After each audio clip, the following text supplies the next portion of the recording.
టాలీవుడ్లో అందమైన క్యారెక్టర్ ఆర్టిస్టుల్లో సురేఖ వాణి ఒకరు. ఎన్నో తెలుగు చిత్రాల్లో నటించిన ఆమె ఎంతోమంది అభిమానులను సొంతం చేసుకున్నారు. తమిళనాడులో కూడా ఆమెకు మంచి ఫాలోయింగ్ ఉంది.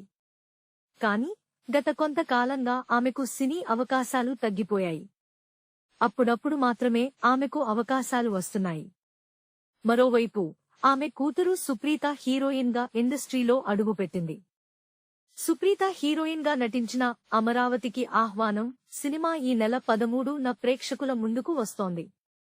ఈ సినిమా ప్రమోషన్లలో భాగంగా ఇచ్చిన ఓ ఇంటర్వ్యూలో సుప్రీత మాట్లాడుతూ తన తల్లి గురించి చేసిన వ్యాఖ్యలు వైరల్ అవుతున్నాయి.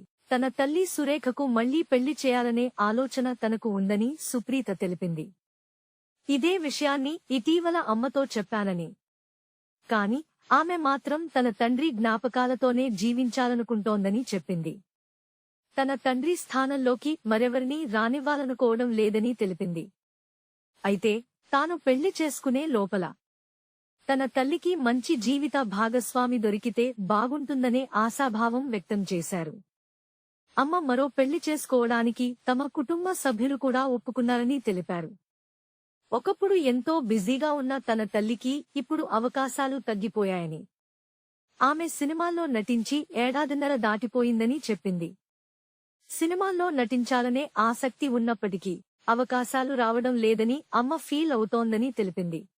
Please subscribe BCN channel. Please subscribe BCN channel. ఇందులో మీకు కావాల్సిన అన్ని రకాల హంగులు ఉంటాయి. Hi, this is MM Sri Lanka. Please subscribe to BCN channel.